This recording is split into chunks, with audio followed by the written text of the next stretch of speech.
Awesome.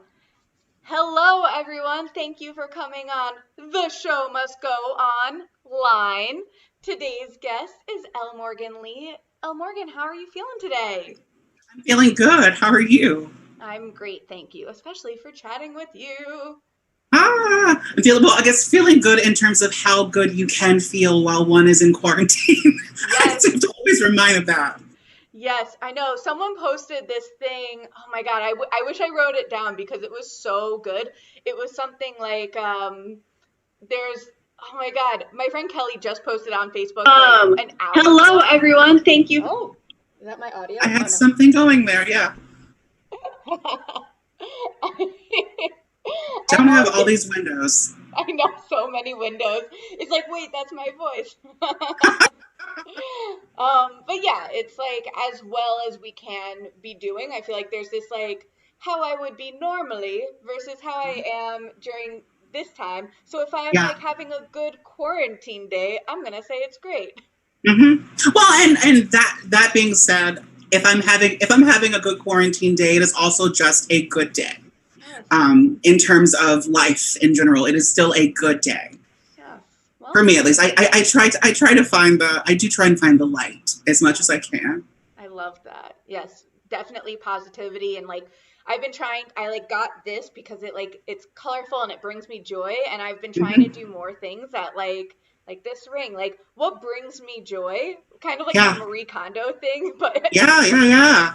right now I'm adding to the list, which is maybe not the best thing, Hey, you know. one has to do what they need to do during during quarantine to keep their spirits up. You've also got like fun nail polish colors going. Yes, I have decided. I used to love doing this, especially the glamour nail, and I Hmm. stopped doing it because like sometimes as a professional reporter, you're like I Hmm. should have gold or red or Hmm. nude, and then I was like, no, I can do whatever I want, and this makes me Yeah, so happy.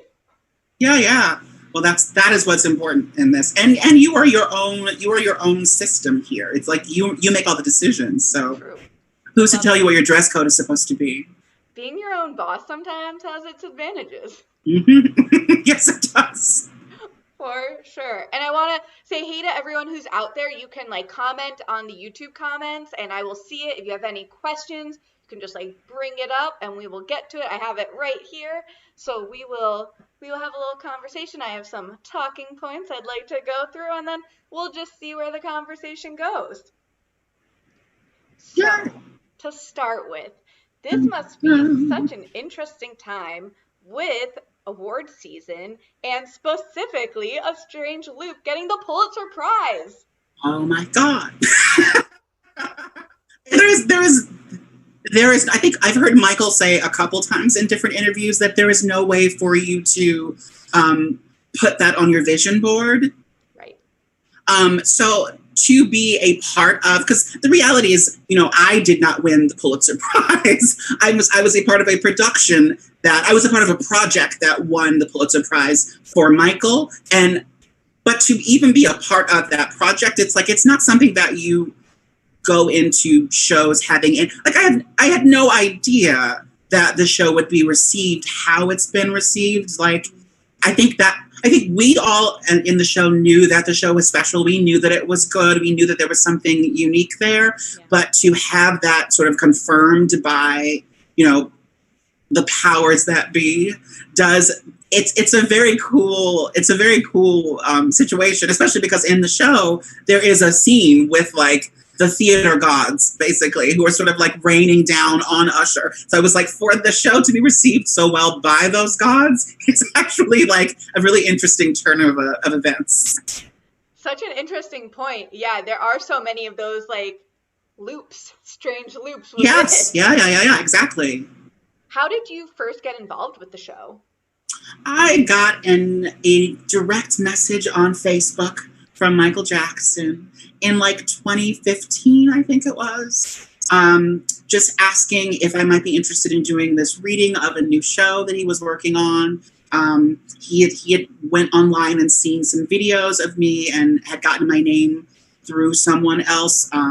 I believe it was Gordon Leary, who Mm, is also a composer and show creator. Um, And I was like, Gordon, I had sung a song of Gordon's some years before that. So it was interesting to sort of get that sort of connection through.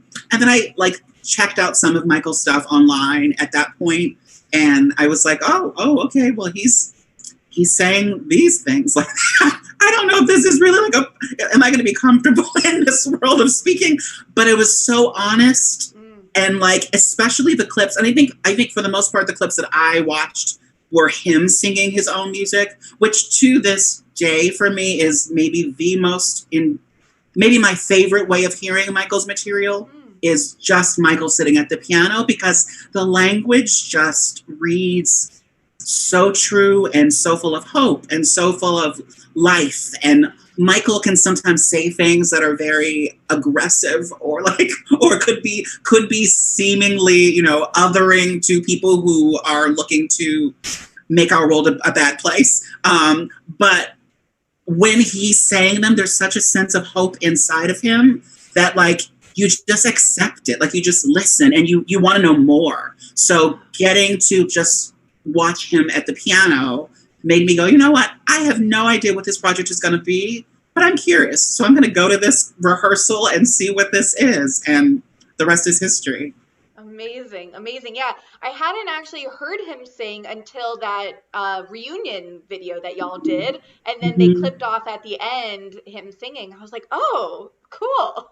Yeah, his memory song is my favorite. And there have been some crazy, beautiful singers that have sung it sort of over the years. But Michael's, without fail, is my favorite. Amazing. Yeah, what was that reunion, a strange reunion? What was that like for you? It was a blast because some of us are on a couple threads, like text threads and such, that we talk about like the Real Housewives of Atlanta or New York or Beverly Hills or Potomac. And Michael is a part of some of those chats as well. And that's like a bonding thing for us, is that we sort of guilty pleasure. I don't know if it's so guilty though, because I actually am pretty loud about the fact that I like them. But I'm a complete trash TV, but like entertaining. And I think that why was I talking about this? Oh, so we were talking about all the Real Housewives things, and the Housewives of Atlanta had a virtual reunion. Okay. So we were like, that could be, and then James Jackson, I think, was like, that would be maybe an interesting idea of things, because we were sort of itching for something to do together. We felt like this was the time, given all these different reunions happening and like virtual situations. We're like, why don't we just talk about something? And James and Raja got together and like totally spearheaded this whole reunion. Like Raja should host everything. He's fantastic. Take over this, Yeah, no, this is your space. We do need women speaking. True. We don't need any cis men taking over women's spaces. So I do think that it's crazy. Like it just turned into like this night. We had no idea what was coming. All we knew was that we would be there, and that Raja had some things in store. Wow. It was a lot of fun. I really wish that it could have been. My only little tweak would have been if we could have been on the grid the entire time. Right. Just you actually got to see like everything because where we were in the system, we could see each other.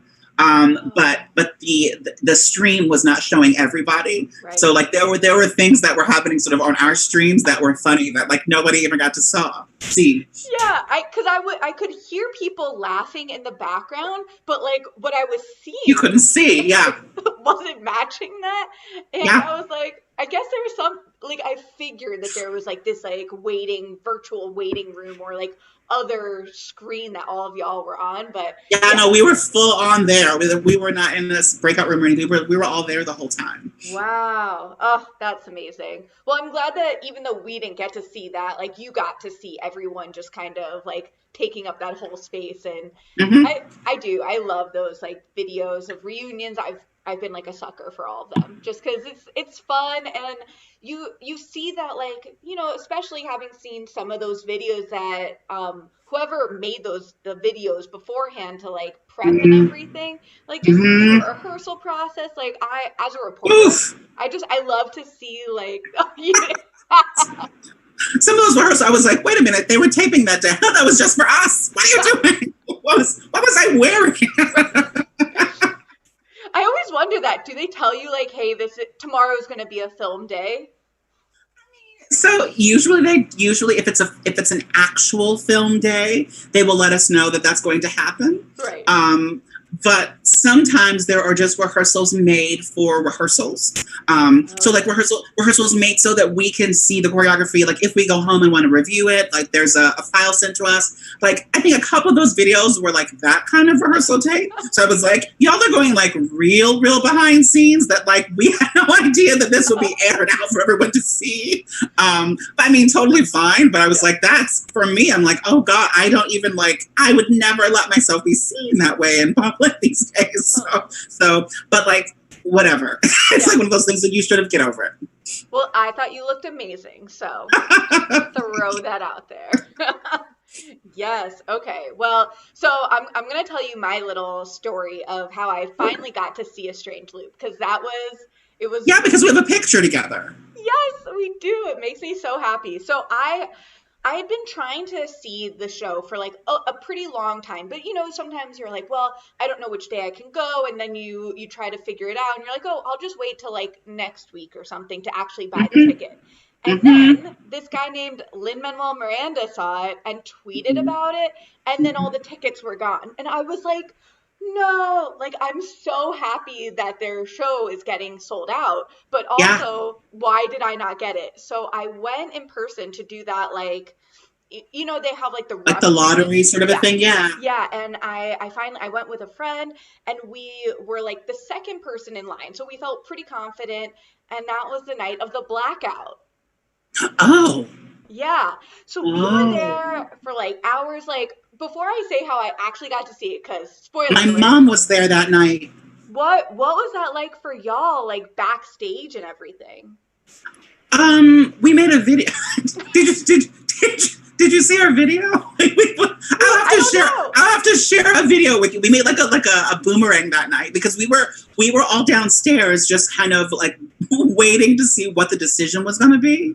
I was particularly a little bit like, oh no, because my mom was here from out of town to see the show. And like, quite frankly, everything in the universe had told her that she shouldn't see the show that day. Like she wanted to take the train up, and like my family's in the Maryland, DC, Virginia area. So she wanted to take the train up. Train, for some reason, like was not working at the station that she was at.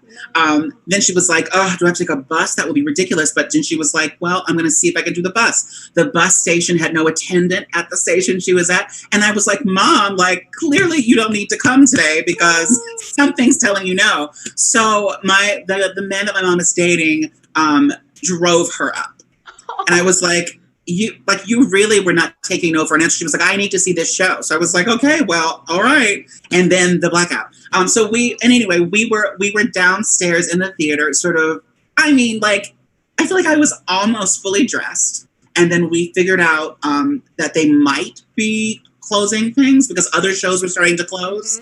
And so we were like, okay, well, before we finish getting dressed, let's all just kind of like hang out. We were down there like singing and like starting to like have a drink. like it became like, we're not going to go on tonight. And then when they decided that we were not out, you all had been waiting in the lobby area for a while. Quite some time. Because what happened is they called people to come to the theater to see if they could like power the show with a generator or something. Okay. Like just in case things went out, that they'd have some sort of support. But then they realized that there was no way. It just was not going to happen. And then the good thing is that we got out at the right time because my mom was staying at the Yotel just a couple blocks over. Yeah. On like the 26th floor or something. So like we got to her room. The room was still like a little bit dark, like the hallways were kind of dark. And I was looking out the window, and then we just saw across, and I went, oh my God. So like that night, I had to walk down 26 flights of stairs at the hotel to get out. But I was like, thank God it wasn't coming up. Like, that's fine, like leaving. Right. Went to a friend's house where most of the cast went to a party that night. Because someone decided to have a blackout party. So we were like, well, you know what? Let's just go. So like we ended up going to this random party in Midtown. Yeah. it ended up just being it was a fun night. I mean, overall. Yeah. I just felt really bad for the people that didn't get to see it because there were multiple people's families that were visiting and like lots of people here in the city. And because it was sold out, it was like, we don't know when you're going to get to see it now. Right.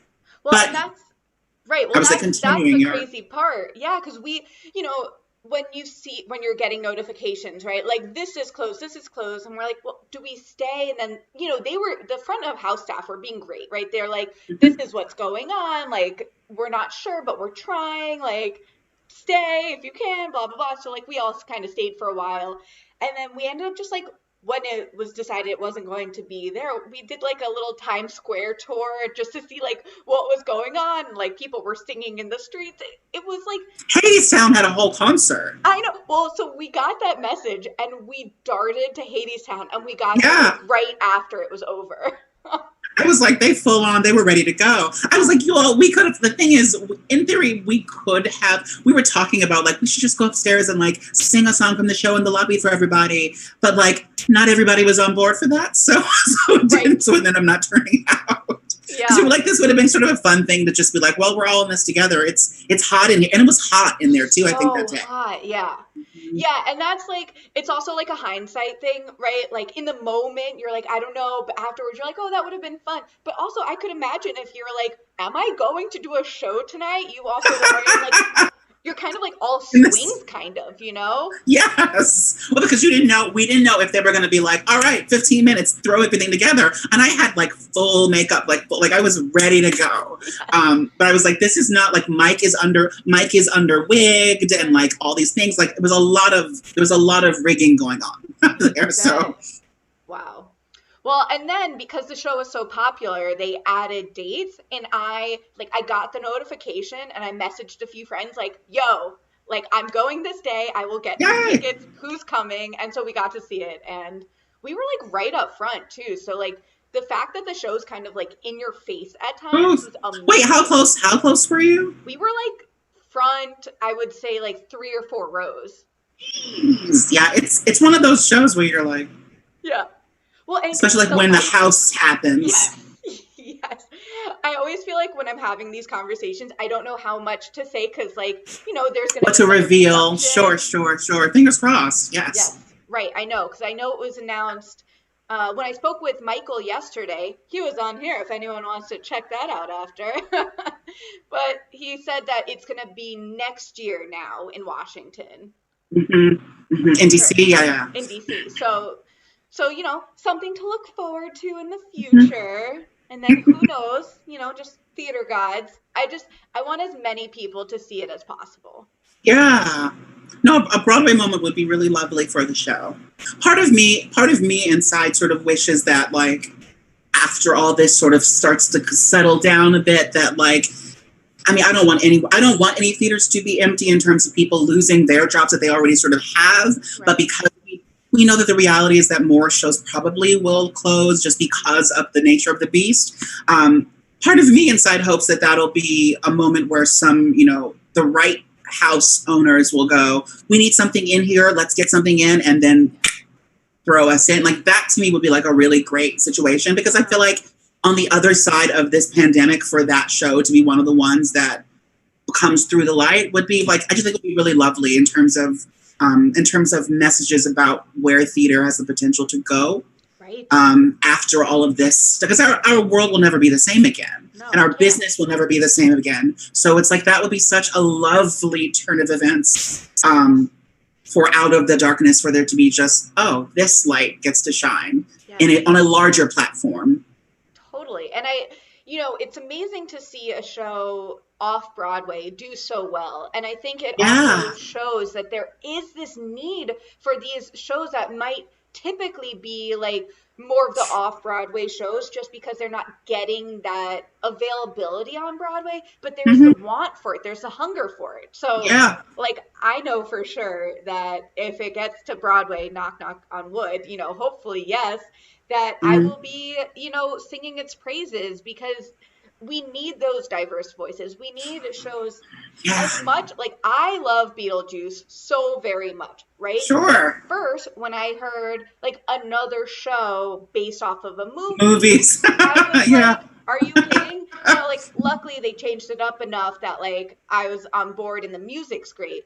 But Hmm. I think there needs to be that transition into, like, look at these Sure. great voices, look at these female voices, these black voices, these Yeah, black yeah. gay men voices. Like, Sure, sure. I am all about expanding the horizon of what is Sure. possible. And I don't know if you can see what it The says back there. t-shirt? Protect black trans women. And I'm like, yes. I saw that shirt online after Ezra Minas, who's in Jagged Little Pill. I love Ez. Mm-hmm. Me too. We had an awesome conversation the other day, and I was like, "Ooh, I should get that shirt." And I wore it with them, so I was like, "I'm not gonna wear it again, but I'm gonna." Every time there's a guest who's trans, see, I'm with you. I know. I'm like, and I know nobody who's watching is like, she wore that the other day, but in my head, there's that little voice. Oh, but no, you always know. I mean, that's the thing. Even with this whole period that we're in now, there's so many different self-tapes happening and self-tape style performances happening. So like recently I've had to start like keeping track of what I've worn on self-tape performances so that like so that I don't look and go, oh gosh, you wore that again. Here you go. You wore that again. You already wore that green dress. I have to figure out what performances lined up with what outfit. Right. Yes. It's a thing. And Yeah. I don't know. So I was watching your incredible videos about the wigs and the glam reviews, and I think those are wonderful, and I learned so much. How did that get started? I don't even know if that's actually going to continue. It's literally, so I am very much a wig girl. Like I wear lots of different wigs. Yeah. Well, not lots of different. I buy lots of different wigs, but I don't necessarily wear lots of different. I'll take pictures with lots of them. But I watch videos on YouTube oftentimes before I choose to buy certain wigs. Like if a new one comes out, I'll see it pop up on YouTube. I'll go, oh, that's interesting. Let me check out this video. And I watch a couple people and see what it looks like, how it moves, what their reviews are for the wig. It's a good way of finding out all of the inside scoop on the product before you spend the money. Right. And for the most part, I don't spend a ton of money on wigs. So you don't know which ones are going to be good and which ones are going to be oh my God, this looks like plastic. If it's synthetic, then it might be sort of really shiny and really unattractive, and then no one ever sees it, and it just is money wasted. So I don't want to have to do that. So I watched these videos and I kept thinking there's not really I don't watch or see anyone doing this that are specifically trans women. And I was I feel like, why aren't we represented in this sort of beauty industry area of social media or YouTube? And the thing is, there are trans girls who are models, but they're not doing product situations. And I was the thing is, it might be helpful. If I knew someone that was a trans woman that was on here trying on wigs, I'd probably check out her videos just to see how she's feeling about it. If there are any little things that make it specific to, trans needs for some purpose. And I don't really think that there's not really that much difference in what, a black cis woman wants to do with the wig versus a black trans woman. But I do think that it would be helpful for someone to know, oh my God, I don't look crazy, or I could do this and it'll be okay. Because for me, getting into wearing wigs was a process. Because I grew up in a family where no one really wears them. So people will, wear extensions and those sorts of things, but they wouldn't wear a wig. Yeah. And so the idea of having hair look particularly wiggy is not necessarily that desirable. So it's sort of for me, it's always been sort of I want things to look sort of as natural as possible, but still oh, okay. And the thing is, I watch Real Housewives of Atlanta and Potomac. I'm watching all these shows where they're wearing crazy wigs constantly and such heavy makeup and such big lashes. Yeah. And I was but yet I'm still going what if someone goes, oh my God, she's wearing a wig? I just, there was a thing inside about it. So I was you know what, I am definitely a wig lover. So why wouldn't I try this out and maybe see how it works? Yeah. And I did like 2 videos, and I'm just always sort of on the seat of, do I want to keep this going? I don't know that I want to keep it going. But I also don't want to take the 2 that I have posted down, because I think they're kind of, it does show an element of sort of who I am, and it shows an element of sort of what my sort of branding is starting to become a bit. Like if I look at my Instagram page, it's like there's no getting away from the fact that beauty is definitely something that I find interesting. So why wouldn't I elaborate a little bit on that here and there, even if it's not a part of like the bigger brand?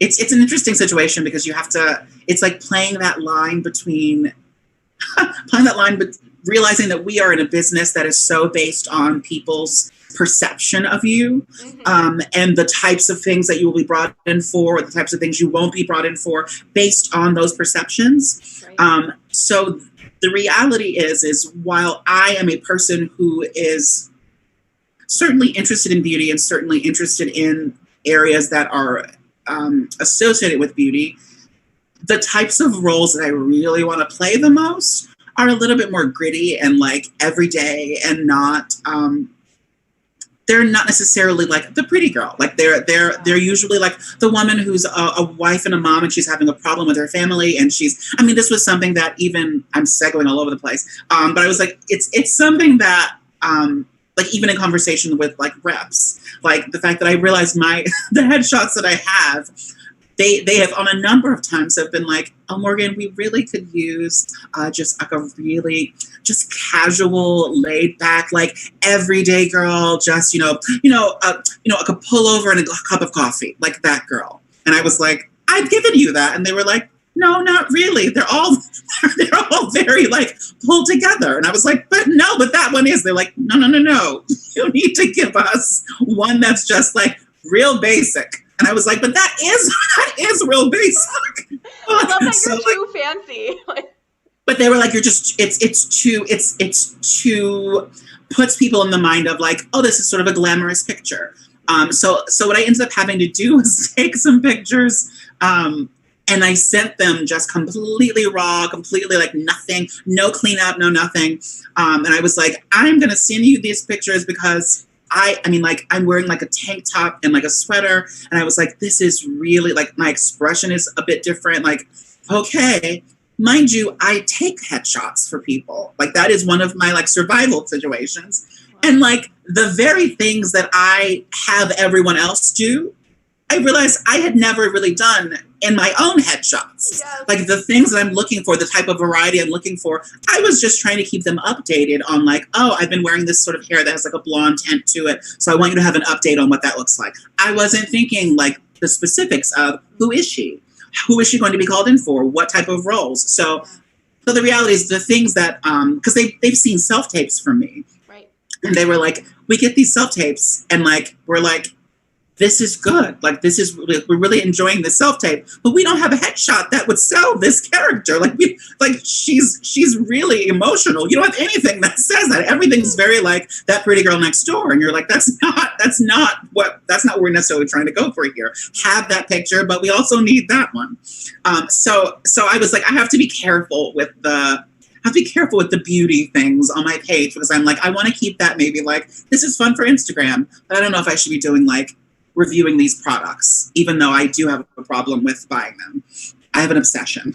Well, if it means anything, Eden's saying the wig and glam YouTube videos, yes!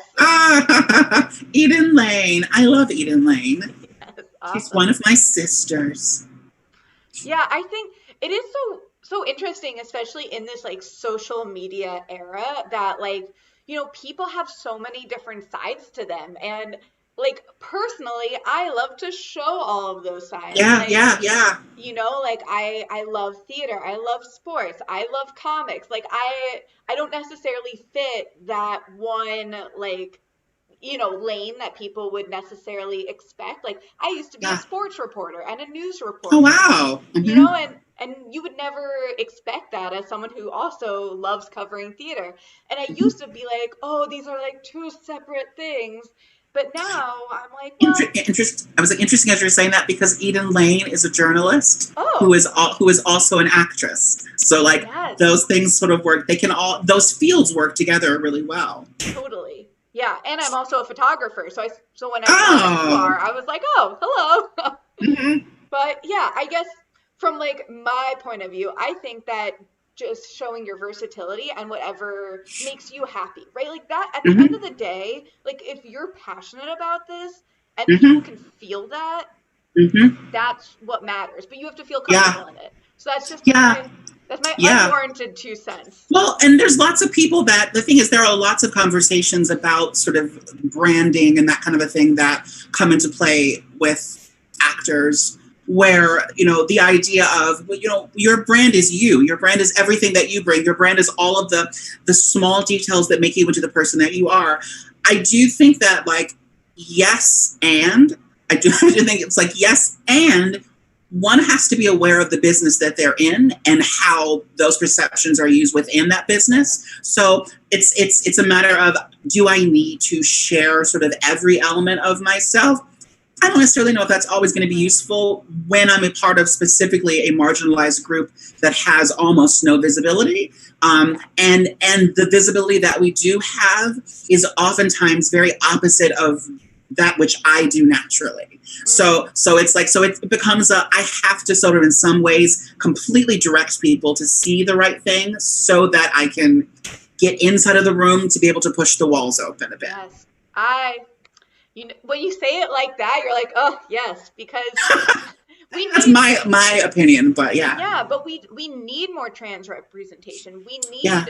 more women of color, right? We Yeah, need yeah. more women in general. Period. Yeah. Right? Like it is absurd how many announcements you read when I get a press release, and it's like white cis male, and you're like, hello, there are other voices out there.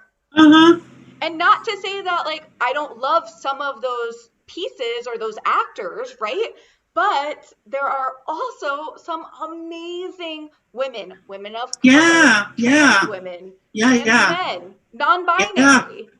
Yeah. There's so many voices out there, and that's like, especially when you were saying about hopefully, you know, if A Strange Loop found its way onto Broadway with an open house, like there needs to be more on Broadway that gets marginalized voices excited and represented.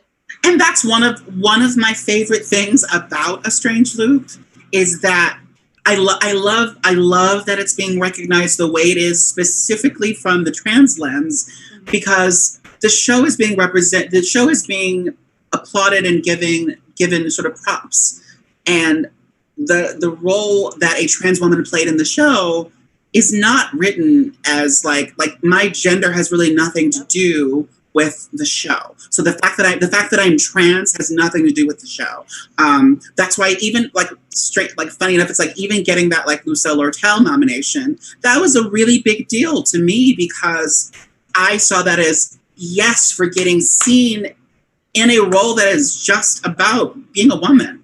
Yes. Simple. Like just that simple. It's not because too often trans women are put into situations where we're having to dissect our transness on pages written by people who are not trans, and there were no trans people on the creative team, and there were no trans people in the producers, but yet our journeys are being dissected to within an inch of its life. And while those stories are important to be told, you want them to be told with the kind of nuance that comes from having a trans writer on board or a trans producer or someone, because the projects that I've gotten to do where that has been the case are just always so much deeper and so much, to be honest, just so much more beautifully written, because the people that are writing them understand. Mm-hmm.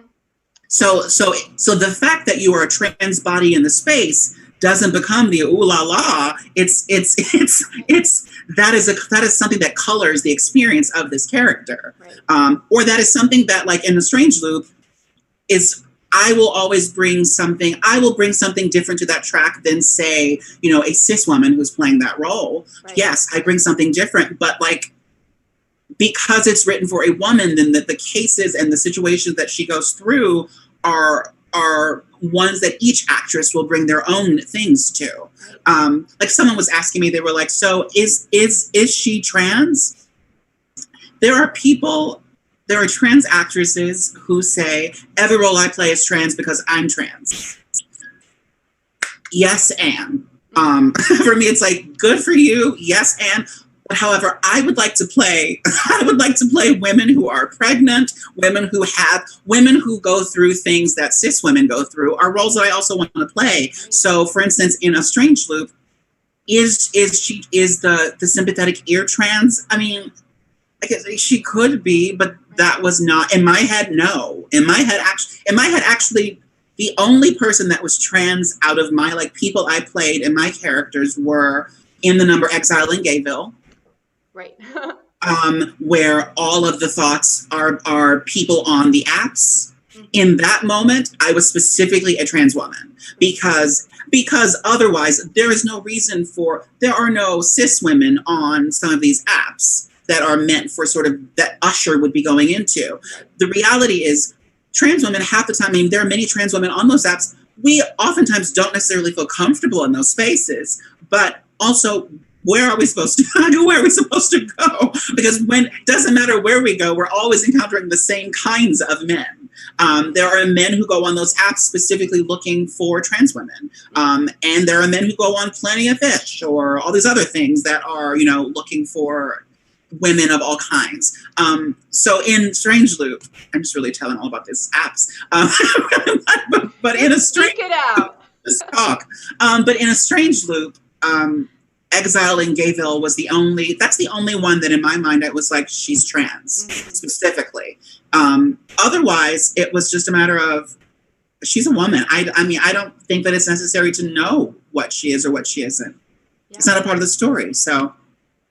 Yeah, I think that's such an important aspect to talk about, that I feel like sometimes we have to bring up, you're the first openly trans actor to be a part of a Pulitzer situation, right? Mm-hmm. That's amazing. And it's and I'm not 100% sure, but might be first trans Lucille Lortel nominee too for an actress. I don't know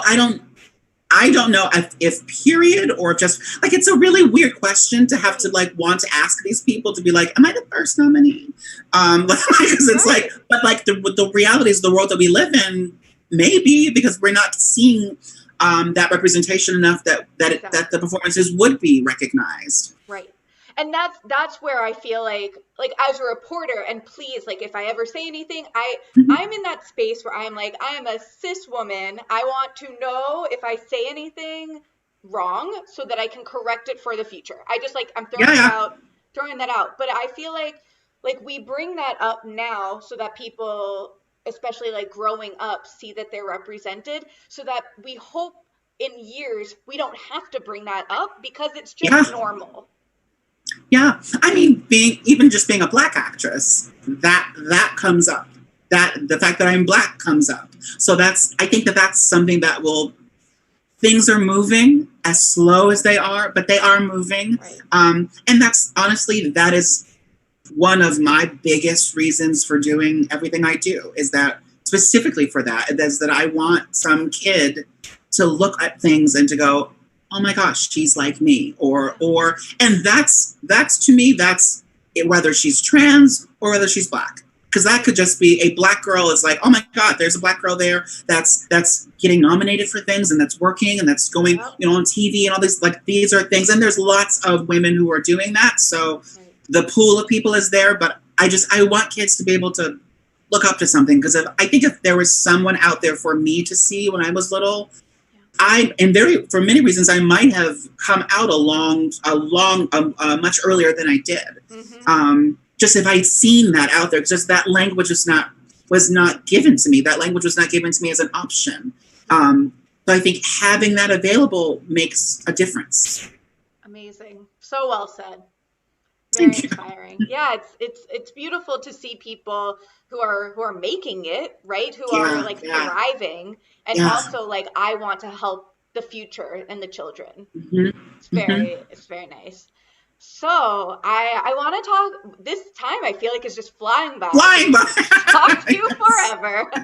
But I love to like look at people's like websites and YouTube channels and Instagrams like before we go on these chats, just so I feel like I have a better understanding of the body of work and the songs that you've sung and the dialogues that you've done on your channels have been like very like a breath, right? There's so many, and especially side note, I'm already going on a tangent. I loved how you ended one of your videos like, let's take a breath together, and I just stood here and I did that, and I was like, oh yay, that's why I did it. Yeah. Yay. And I was feeling like a little anxious, like I was in my head about something, and I did that, and I'm like, wow, it's amazing how taking a deep breath, like, and especially as a community, so let's take a second, everyone, and let's take a deep breath.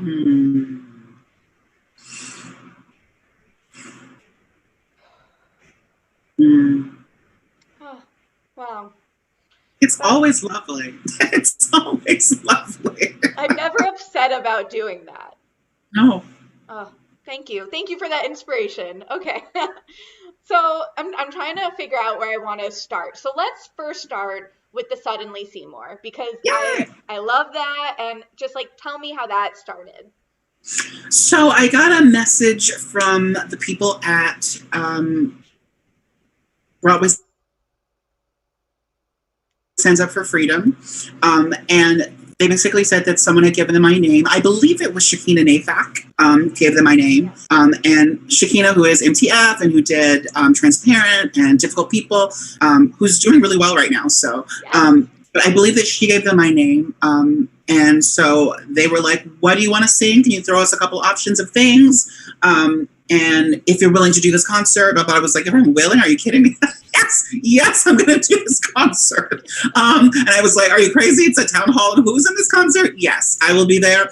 So I threw out a couple of options, which are my go-tos, which are like very like emotional and kind of like ballady. And they came back and they were like, do you have anything maybe that's a little bit more like they were like, can we be honest? We really need some like musical theater, like fun. Right. So I was like, you know what? What about Suddenly Seymour? Because Audrey is a role that I would love to play for a number of reasons. My dream roles are all ones that I do think that you don't need to change who the role is, but having me in those roles would inform the material in sort of a nuanced way that I think would bring something special to the projects. So this idea of having a Black trans woman play Audrey was something that I had really been sitting with, and it actually become more and more like, this could happen, this is real. So I was like, I'm going to choose Suddenly Seymour because I want people to see that this is possible. I want people to see that it is possible to have a Black trans woman play Audrey in Little Shop. And that is specifically why I chose that song. So then I was like, I know that George is doing the show, so can we ask if George would George want to sing it with me? And they came back and they were like, oh my God, he would love to. This would be so much fun. So like we had like, we had no rehearsal. we literally got there day of sound check. Sound check. We sang it together, and we were like, "Okay, nice to meet you. here's the song. Let's see if this works." And then that was it. And then we did it that night. Like it was like we had no moment to like really rehearse and settle in and really feel each other out. Like no, we literally like did it at sound check and then did it in the show. So like there was no development. So I was someone that like I had never sung at town hall before. And so it was kind of a, oh God, what am I walking into situation for me inside a little bit. And that's something that I sort of have started, I'm just sharing it. I was like, that's something that I've had to deal with a bit for myself. There was a moment where the director of the concert said, we sang the song, and I was in at George the whole time. I was just, because to me, it's like, if we're singing this duet, I'm so available to you as my partner, and I want to make sure that like we are telling this story together. Yeah. And the director was like, girl, take your moment, just turn out and just go. let Seymour follow you. And I was like, that's awkward. I don't really know how to do that. I don't really do that. Like, he's standing here. Like, I want to sing to him. He's standing beside you. He's standing beside me. But he was like, this song is not about that. This song is literally, he needs to be able to sort of like just look at you. And I was like, ooh, that just informed the song in a very different way for me. And that it completely stepped into something that like, it's something that I've had, that's been revisited over the past, in particular over the past year for me, has been moments where I am told, completely take all of your light and like just let go and just own your space and your moment. And it's crazy because it's something that I've told other people, but then I realize I'm very much like an only child and a bit of an extroverted introvert. Okay. So things like standing on stage and just going like, see me, is like not what comes naturally to me whatsoever. I'm so much more like comfortable when I'm enveloped into like a duet between us. Mind you, I want to be a leading lady in terms of like the things that I'm playing. So like, girl, you need to get used to doing that if that's the seat that you want to sit in. Please. But that's something that like I had addressed a number of times over the past year in particular, where directors have said things like, just so you know, I had a reading that I was in and the director was like, you're the lead in this show. It's okay for you to just be stingy a little bit. Don't feel like you need to always acknowledge everyone around you on stage. We're watching you. And I was like, that's so not natural though. I need to be able to be in the scene with these people. But you realize stage is a craft, and that you turning out and just being out, everyone in the audience will understand that you are still listening to what's happening here. So it's like one of those things where it's like the reminders of we're not on film. We're not intimate in this way. We are filling a very large space. So doing it at Town Hall was crazy. And then afterwards, like the night sort of just like raced by. It was so fast. And George was like super sweet. It was a really special night. And it was one of the first performances that I'd done with that kind of audience since I'd come out at that point. I had only come out like maybe like 6 months before that or something. I was in a lot of ways like pulling my own sort of understanding of myself together in terms of like how I present places and what I wear, and how I was still getting very, very like just starting to get comfortable with certain things. So it was one of those moments where I look back now and think, oh my God, because the following year I just did it this past year. And I was like, it's so funny because the difference in my comfort in the space and the difference in like who I am in the space was so different. But I would like to believe that, you know, on some level of things, I would like to believe that the universe heard me saying, I am singing this song because I want the world to see that it's possible for a Black trans woman to play Audrey. And then fast forward to that summer when that happened. I do think that like I should have been a little bit more specific and said that I wanted to play it. But the universe does what it needs to do, and I think that was a very important moment for MJ, who I love. So, yes, I actually saw that performance. Oh yeah, I love George. I was like a huge proponent of the whole Be More Chill family, and when I heard that he and MJ were going together, and I'm like a huge Pose fan, so I was like, I heard that it was announced, and I bought a ticket, and I flew across the country, and I was at the my gosh. Oh, wow. Yeah, a huge, huge fan, and it was so cool to see MJ at the stage door, because, you know, George had that experience at the stage door of, like, live theater, and MJ was from more of the film and TV thing. And well, she did Rent. Yes.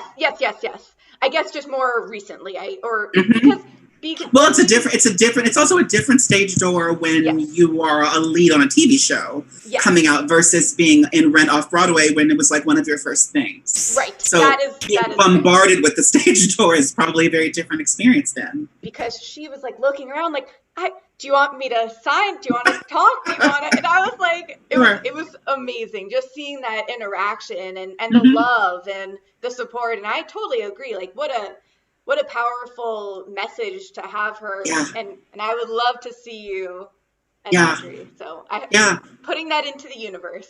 Yeah, I'm like, look, if this off-Broadway version were to try and come back, I mean, like, throw me in. You know, because what the reality also is that they changed some of the keys for MJ. And had they done that, it would have made it more difficult for me because I can just sing the role as it is. So it would have actually made it more difficult for me if you had to start switching things around. So like Audrey's in like a really good spot, right, as it is. So I think that like this off-Broadway production in for instance, which was like the standard little shop situation, would have been a lot of fun to play with too. I was like, just bring George back to New York and let us do it again here, because to get a rehearsal would be really lovely. Yes, just one. We only need one. Just a rehearsal would be more than we got for that one moment. Oh my God. Well, I can tell you, I and so many other people would be all for it. So let's. Yeah. And I'm all about like manifesting your. Oh my God, I so am. Mm-hmm. Thoughts become things. Yes. Oh my God, that would be amazing. So, okay, I'm gonna transition ever so slightly because I saw the Danish Girl that you did. Mm-hmm. That was beautiful. And tell me a little bit about that project. So quarantine, crazy. So like it feels like maybe almost a year ago. David followed me, who was the author of the book, The Danish Girl. He followed me on Instagram, and I was like, who is, I was like, wait, the Danish Girl? I was like, okay, that's an interesting follow. Fast forward to this quarantine starting, and then I got a message from the composer, Alex Parker, who made a comment. He was saying that he had been following me for a little bit on social media, and was curious if I'd be interested in maybe like singing this song that he'd written for a project that he was working on. Yeah. And so I was like, this is interesting. What is this? So then I responded and was like, yeah, I'd love to chat. Like, sure, let's chat. And so once we did, and he told me it was the Danish Girl that he's been working on, and that they have not released any of the music, and then that they felt like I was the one to release this song. And I was like, okay, can I hear this song? I was like, because you get these inquiries and you're like, I'm so honored that you're thinking about me, but I'm nervous because I know that I don't know how you see me exactly, and I want to know that like how you see me is how I want to be seen. Mm-hmm. So he sent the song, and to be honest with you, he doesn't even know this. I literally started crying listening to the song because I was like, this is one of the first times that someone has presented material in front of me that has made me actually feel seen musically, as well as content, as well as like, because the reality is the Danish Girl, the story itself, it's certainly one that I connect to. Yeah. And I saw the movie, and like, I did feel uncomfortable that Eddie Redmayne was playing the role, because like the casting is sort of off, like it should be a trans woman. And like, and to be honest with you, specifically a trans woman. Like not even like, there are some things that I do feel like, you know, there can be a lot of flexibility around who is cast in terms of gender variance, and like a non-binary person could play it, or this or this. But I feel like this particular kind of journey is like so specifically a binary trans woman, that I think that having a cis man play it was just completely in the wrong. But if there was going to be a cis man to play it for the purposes of this film, I think that Eddie's portrayal was beautifully done, and I think that his sensitivity is so lovely to watch. So I do think that you were watching someone who truly wanted to get inside of her and figure out who she was. And I think that if that movie were to happen today, I would hope not happen. But with Eddie in that role, it was like, if there was going to be a cis person to be playing this, then Eddie was the right person to choose for that, because I think what he did was beautiful. And like, I'm not someone that I'm very realistic about where we are in terms of the progress. Yeah. And at that point, that was not a place that we'd really been dissecting in a way of seeing if people were being othered or that kind of thing. So in any case, I loved the story. I mean, when I saw the story, I was like, this story is so incredible. It's so great. Then I got the music, and I was like, this song is like everything I've been asked. It's like literally everything I wanted to do in a lot of ways. So I was like, yes, I will sing this. And he was like, that's amazing. I want to have a meeting with you to chit chat about it a little bit and know that like there's going to be orchestration and there's going to be like a 30-something person choir. I was like, oh my God, all this is going on. He's like, they've all been submitting their tapes and their things and it's all coming together. So I got it together. I learned the song and recorded it and sent it in. And the project seems so cool. And like, it's crazy to me that it took something like being in quarantine to have a team from London contact me about something, because they're based on the West End. So none of that is here. So I was like, to have this team that's in another country altogether. And like, because of Alex, who wrote Silk and who's the composer of the show, because of that, he's having me, like, he asked me to be a part of this other concert he's putting together, Kings of Broadway, that streams at the end of the month. And I was like, all of these, I was like, let me just look at these people on this list. And I'm like, oh my God, these are all like really like namey people on the West End. And like, I'm going to be like in the mix with these folks. So it's just, I don't know, it's just really like, it's special. And like, I definitely kind of geek out a little bit about some of these things. Like, oh my God, I'm getting like, this is like West End visibility. Like that's kind of cool.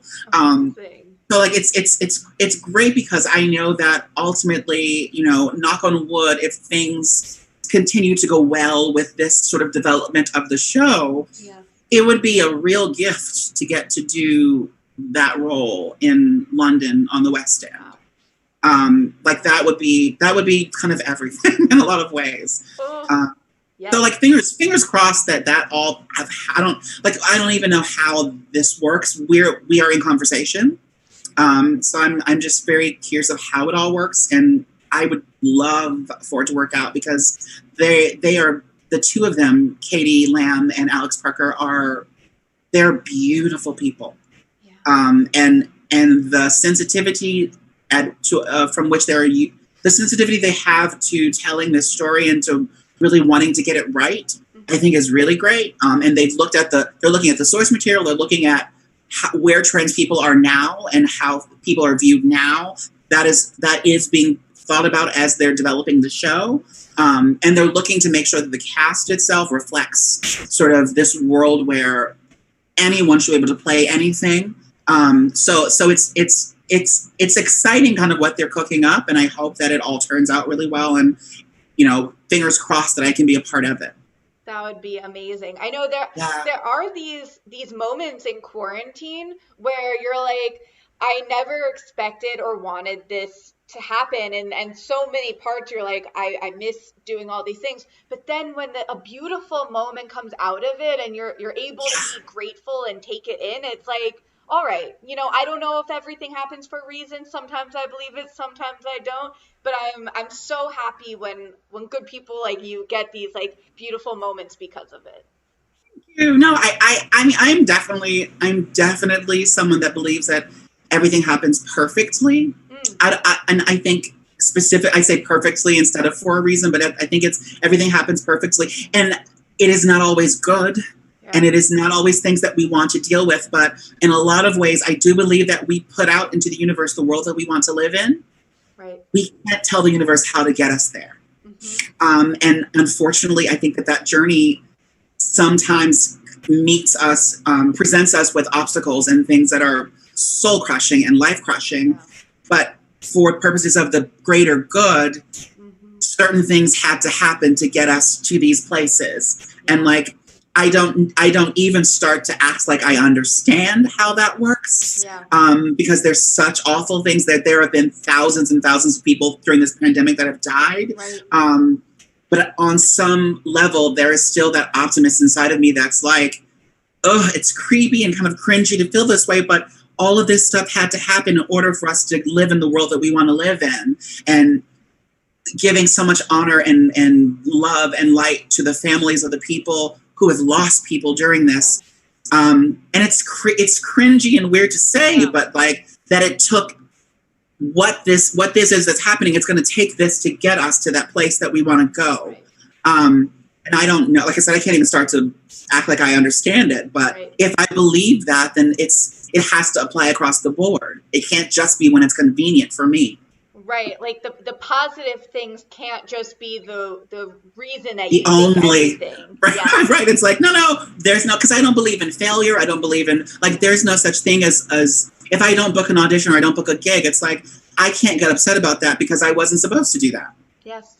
Because there are gigs and things that are lined up for me to have. There are things that are mine to have. I wasn't supposed to play Audrey in Little Shop in California because there were other things that were meant for me to be doing it during that period. And because that was a gift that was for MJ to have to present to the world. Because when they did that Letterman show, I mean, and the reality is, and I don't think I've ever publicly talked about this, but the reality is I know MJ, and I know when I found out that she was cast, which was actually well before it was announced, I found out that she was cast, and there was a little part of me that's like that actor inside that's like, God, are you kidding me? But I could do this. This was for me. I sang this with George just a number of months ago. Are you kidding me? Yeah. But the reality is when they did Suddenly Seymour on, was it Letterman? I think it was, or The Late Show, or Corden. I think Corden. It was for Corden. Yeah. Exactly. When they did Suddenly Seymour on that show,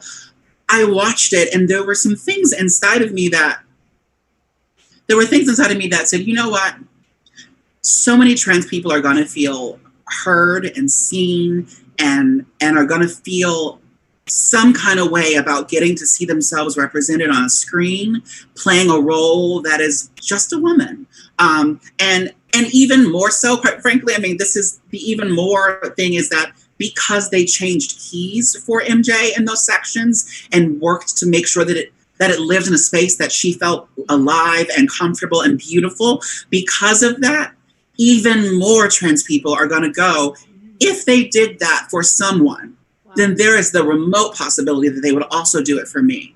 And I think that in some ways, that speaks to the world in a way that if, for instance, if I had booked that Little Shop and just sang Suddenly Seymour in the key as it is, people would have been excited about a trans woman, but at the same time, it could have been a matter of like, well, great for her, she can do that, but like, I can't sing that, so, I mean, so what am I supposed to do? So I do think that it was like a double whammy gift or a triple whammy gift that like, I could cheer on MJ for booking this. I could watch her change the world on a late night show for a lot of people's minds, open minds. And then on top of that, be able to sing the role in a way that made her feel affirmed and full and like she was, you know, in the right place to tell this story. So it's like everything happens perfectly. That was MJ's moment. And something actually happened. Like there was a trip I went on like a week or the next day actually from when that showed, that I was like, this was why I was available, because I needed to go on this trip. I needed to have this particular trip happen for my own sort of space and well-being and sort of who I am and what my journey is. So, and there's that situation of we're actors. So there's always going to be that like, God, I could have booked that. Yeah. But like, that is also just it's a part of being an actor. And so I think that because there's only a handful of us out here who are even being seen, that it makes things so much more intense in some ways, because you're like, what trans women are out here that are able to sing Audrey? And you're like, there's only a few that I know of that are getting into the rooms enough to be seen. So there's the excitement for that, because you're like, some little kid will see that and say, oh my God, I can learn this song in my class. Or some college kid will see that and go, it's okay for me to learn this material because it's possible that this could happen. Yeah. Some teacher needs to see that for when they have a student that comes to them and says, I want to learn Audrey, and so that they can fight their instinct to say, that hasn't been done, it won't be done, you're going to be Seymour. Like, to tell that child who is a woman that, or a little girl that could crush her dreams. And now she has examples of women doing it. And quite frankly, even that Broadway, even the Broadway sense of her freedom, I'm like, I'd like to believe that some kid will go, oh my God, there's another trans woman also singing this. This happens, the thing. Yes. I mean, I guess it doesn't say that I am trans on the video. So there might not be the knowing, I guess, but like, that is something that I've run into a little bit, that has become interesting, like when people don't know. And like, not that I want to have to wear a banner on my head, but at the same time, I do think that it is useful for people to know when things turn out right. Right. I guess the question is how do you want it to be like presented? Even when I was writing like the bio today, and I was like, how do I make sure to appropriately represent you? Reveal. I mean, it's one of those things where there are, you don't want, it's the same as, I think of it as similar to race. So like, you wouldn't say, you know, Elle Morgan is a Black woman who, but also people can look at me and go, oh, she's Black, or oh, she's ethnic of some sort. Like they could look at me and see that I'm Black. I think that transness is something that's a little bit more fickle, and that some people can look at Elle Morgan and go, oh, she's trans, and there's other people that will go, I don't know. Like, so I mean, I feel like there's a matter of, it's not something that you necessarily see, because people don't necessarily keep their eyes open to see that, which is wonderful for me in my personal life and my safety of navigating the streets and the world. But at the same time, in terms of career, it can be tricky because I do believe that there are preconceptions of what a trans person is. And if you don't fit what that is for creative teams or casting, then it can be tricky for you in terms of being booked, because there does seem, I think there are a lot of casting people who are, for instance, a lot of creative teams, a lot of casting who are writing shows and who are wanting to be gender inclusive and wanting to be, you know, fitting the diversity. With trans people, there are so many different kinds of trans people that what that means is slightly different for different groups. Yeah. So if this person is, like I'm a binary trans woman, so the things that I want to play are women. Like, it really is just that simple. So for me, it's like, you're not changing the wheel by using me, because I'm just doing, I mean, you are changing the wheel because it hasn't really been done a whole lot, but you're not, it shouldn't be so foreign in your mind to bring me in for a role that is a woman. That is not, woohoo, that's not magic. But I do think that getting to a place where people fully understand that is the work for the future. I think that is the road that we're actually on to get there, because that's something that it happens. And I start to see, in some instances, I do believe that I see it in auditions happen where like someone behind the table does not know, and then I see the moment that they find out or the moment that they know. Like I can feel it. And it's sometimes when I'm in callbacks for something. I was called in for a role in Cat on a Hot Tin Roof a few months back, and I was like, okay, this is cool. I'm getting called in for, and it was for May, who was the wife of Brick's brother, who was like pregnant the whole show and has children running around. And I was like, amazing. Like, if I get to go in for this track, like, amazing. I mean, I'd much rather be going in for a Maggie moment. But if you're going to bring me in for May, like, hey, that's actually a kind of a cool thing. Right.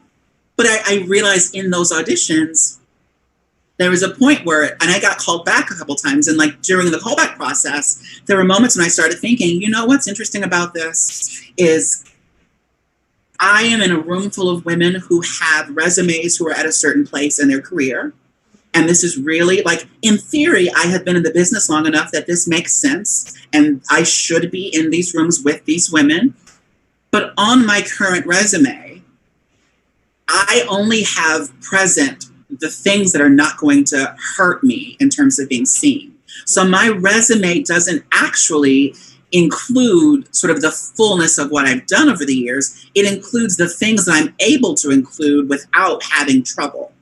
Wow. And so it makes me sometimes look a little bit more green than I actually am. And I think that can sometimes be a thing where it makes me go, how do I navigate that when I'm in spaces going in for shows that are Broadway level or are on like major national tours or like things that are at a certain sort of level where the resumes around me are going to be thick and healthy. And I will say that this award season has made that really lovely because it's real nice to be able to put things like, you know, Lucille Lortel Nominee and like in the other things that sort of have been happening around the show. It's nice to be able to sort of like star those things on the resume so that people go, oh wait, no, she knows what she's doing. Like she's not like, because I'm also like, I'm not 20 years old either. So it's like, so I'm someone that's like, I've got some life under my belt to bring to things, but my resume doesn't always reflect that. And like what is on the resume now is really representative of like only the past like 2 or 3 years. And it's good because for it to only be those past 2 or 3 years, it's pretty decent. But at the same time, if I could put everything, it would be really lovely. But I can't do that because our business is based on perception. And I won't get called in for the things that I'm being called in for if my resume reflects sort of the fullness of what I've done. Wow. Yeah, it's opening up my eyes to like so many things that maybe I haven't thought of. And, you know, sure. And when people even say like award season, you know, how important is it and how much is it this and how much is it that? But then when it works out positively and when it positively affects someone with a nomination, then you're like, oh, thank goodness for them, right? Well, because I'm not a big, like, it's funny because I never even realized there were this many different awards that come out around this season. I was like, oh my God, there's so many of them. But like, I said this, and I think I said this on my Instagram wall. It was like, it's funny because I was that person that's like, when people are like, oh my God, it's such a gift to be nominated. And I'm like, what a joke. Like, you know that you wanted to win that award. Like, stop it. Like, don't be sweet about it. But like the reality is when you are nominated, at least when I was nominated, I like burst into tears. Like it was a big deal for me. And on many levels, it was a score for us. It was a score for Black women. It was a score for trans women. It was a score for Black trans. Like it was one of those things where for me, it was a moment of being noticed that will always be attached to my name now, which is like, that's just, it's cool when you're like in the VIP room. Yeah, I was like, but at the same token, it's like, yeah, awards, but it's like, yeah, but when you get a chance to taste the Kool-Aid, it's like, it actually is like pretty good and like helpful. It's just, let's not put all of the weight on them because there are so many performances that are not recognized that should be recognized. But you know, it's a game we play that we don't like. I honestly didn't even expect that nomination. So like to get that was like, oh, really? Oh, okay. All right. Okay. Yay. Yeah, I'm so it's happy cool. you got it. It's cool. Thank you. Amazing. So I feel like I could literally talk to you all day. This has gone so over and I apologize for taking up your time. I always like to end this though asking if there are any nonprofits you want to like shout out and if there's anything specific people should look out for with you. Oh my God, I should have thought about that beforehand. I should start to say that before. I don't think of any charities or any nonprofits that I can think of. The Okra Project. Okra Project is one that people should definitely pay attention to. It is an organization that is run by Ian Field Stewart that is providing food to Black trans people who are not able to, afford to eat. Because sometimes life presents things, especially in this kind of a period, where life presents obstacles where someone might not be able to they don't know where their next meal is going to come from.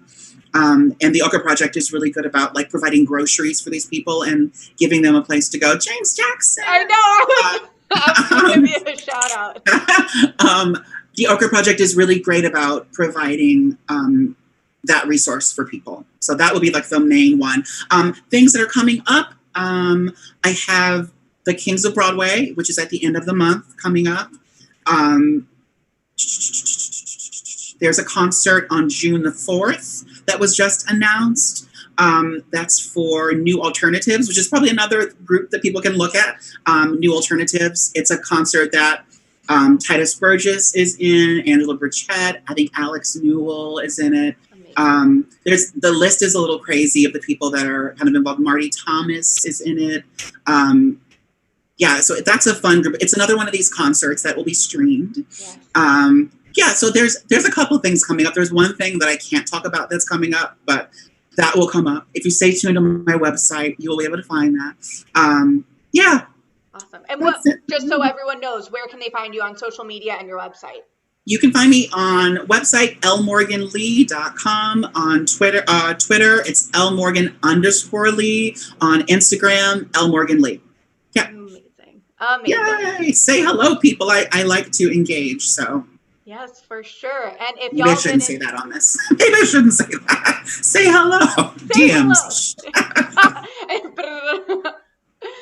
Well, if you've been enjoying this series, you can continue. The show must go online, continues next week, and will continue throughout quarantine. So you can find that all on bwaySHO.com. I have all the past guests and then all the future guests, so you can stay up to date.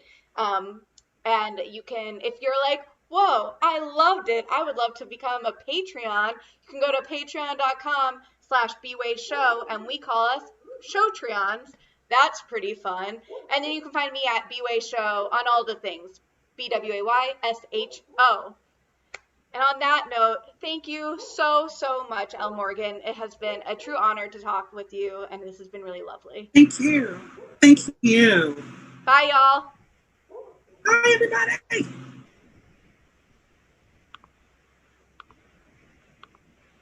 And